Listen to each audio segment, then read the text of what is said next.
हर हर महादेव दोस्तों, मेरा नाम अर्जुन कुमार हुआ और आज मैं आपको दिल्ली में हुई एक बहुत ही दुखद घटना के बारे में बताना चाहूँगा। दिल्ली के मालवीय नगर में हौजरानी गांव में आज एक आग लगने की दुर्घटना हुई है और इस आग में कम से कम 22 लोगों के मारे जाने की आधिकारिक पुष्टि हो चुकी है और लगभग 50 से ज़्यादा लोग घायल हैं और ये संख्या बढ़ भी सकती है। शाम तक घायलों की संख्या भी बढ़ सकती है। बताया जा रहा है कि हौजरानी गांव में एक होटल में जो आग लगी है, यहाँ पर जो रुके हुए लोग थे वो विदेशी थे, जिसमें अफ़गानिस्तान, नाइजीरिया, बांग्लादेश और पाकिस्तान के लोग थे। ये यहाँ पर जो लोग रुके थे वो अधिकतर वो लोग जो है मैक्स हॉस्पिटल में जो इनके पेशेंट भर्ती थे उनकी तीमारदारी के लोग ये लोग रुके हुए थे और कुछ ऐसे भी थे जिनको एडमिशन लेना था मैक्स हॉस्पिटल में, कुछ मरीज भी थे उसमें।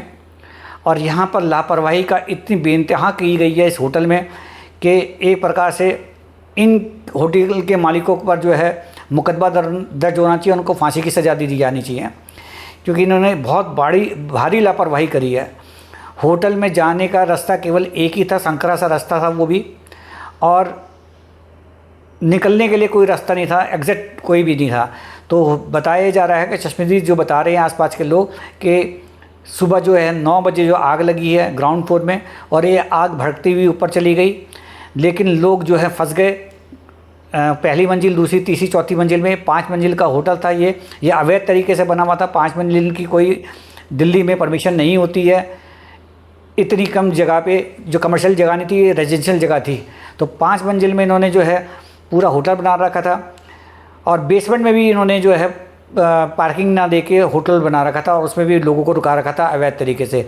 बेसमेंट में भी जो बताया जा रहा है कि 7-8 लोग थे वहाँ पर और गलत तरीके से उन्होंने जो है होटल के मालिकों ने वहाँ पर चेन बांध के बंद कर रखा था दरवाज़ा।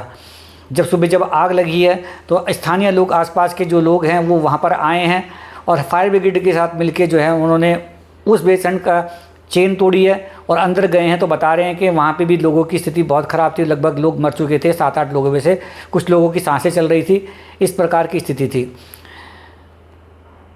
होटल के रूम के अंदर एक जो है बाथरूम में एक पति पत्नी की लाश मिली है। बताया जा रहा है, चश्मदीद ने बताया, वासिम ने, कि वहाँ पर जो पति पत्नी आपस में एक दूसरे से लिपटे पड़े थे और उनकी मृत्यु जो है सांस घुटने से हुई है।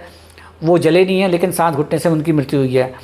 स्थिति इतनी भयानक बता दी जा रही है कि लोगों को जब निकलने का रास्ता नहीं मिला तो ऊपर से कूदना शुरू करा।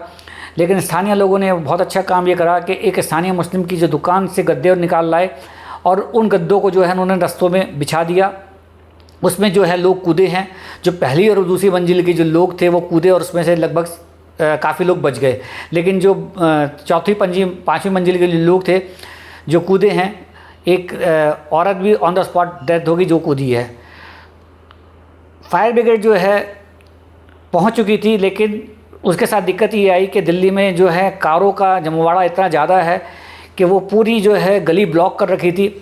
जब फायर ब्रिगेड आई है तो पूरी ब्लॉक थी गली, तो बड़ी मुश्किल से फायर ब्रिगेड अंदर पहुंची है वहाँ पर जहाँ पे स्पॉट था और फायर ब्रिगेड ने अपना काम अच्छे तरीके से किया है। फायर ब्रिगेड के लोगों ने जो है अपनी जान जोखिम में डाल के लोग अंदर घुसे हैं वो और बचाने की कोशिश करी है स्थानीय लोगों के साथ मिल के।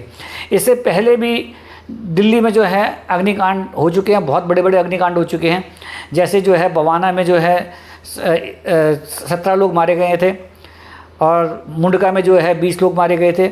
उपहार सिनेमा कांड हुआ था जब बॉर्डर फिल्म चल रही थी उपहार सिनेमा घर में, वहाँ कोई 60 लोग मारे गए थे, 200 लोग घायल हुए थे।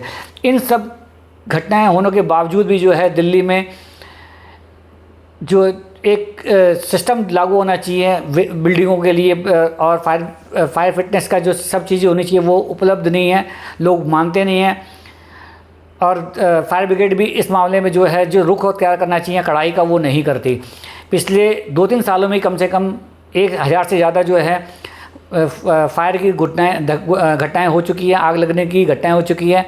और इसी साल कम से कम बता रहे हैं कि फायर ब्रिगेड वाले के 500 से 700 घटनाएं हो चुकी हैं, जिसमें 15 से 20 लोग इसी 5 महीने में मारे जा चुके हैं दिल्ली में। दिल्ली में जो अधिकतर मकान हैं वो 100 गज के मकान में बने हुए हैं या 500 गज के मकान उसमें बिल्डिंग में प्लॉटों में बने हुए हैं। तो वहाँ जो निकलने का रास्ता केवल एक रहता है, दूसरा निकासी का रास्ता होता नहीं है। बिल्डिंग परमिशन के लिए वो कोई अप्लाई नहीं करता फायर फाइटिंग का, तो उसका खमियाजा आम आदमी को भुगतना पड़ता है।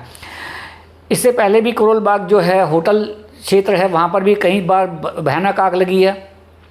करोल बाग में भी एक बार जो है होटल में आग लगी थी कुछ साल पहले, वहाँ भी जो है 20 से 25 लोग मारे गए थे और निकलने का रास्ता नहीं था। आज ये इस होटल में भी जो आग लगी है, निकलने का रास्ता ना मिलने के कारण से काफ़ी लोग मारे गए। इस कारण से अगर रास्ता निकलने का होता, एग्ज़िट होता, तो इतनी लोगों की कैजुअल्टी नहीं होती। तो नगर निगम और फायर ब्रिगेड अपना जो है रोल नहीं सही से निभा पा रही है, और जेई और एई जो है इस प्रकार की बिल्डिंगों को परमिशन दे देते हैं। परमिशन तो नहीं दी लीगली रूप से, लेकिन अवैध रूप से बनने देते हैं, और उसके बाद जब कुछ कार्रवाई जब हो जाती है घटना, तब वो कार्रवाई करते हैं। इस हौज रानी क्षेत्र में भी बताया जा रहा है 15 से 20 जो है होटल चल रहे हैं, वो अवैध रूप से चल रहे हैं।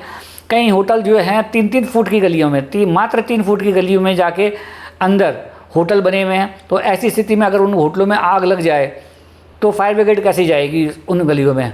तो ऐसे होटलों को बिल्कुल बंद करना चाहिए, और एक नियम और कानून बनाना चाहिए कि कोई भी अगर बिल्डिंग बनती है तो उसमें जो है फायर फाइटिंग सिस्टम होना चाहिए, और आग बुझाने की जो है यंत्र और पानी का भी इंतज़ाम होना चाहिए। तो ये दुखद बड़ी घटना हुई है दिल्ली के मालवीय नगर में, और ये जो घटना ये बता रही है कि किस प्रकार से लोग जो हताहत हुए हैं।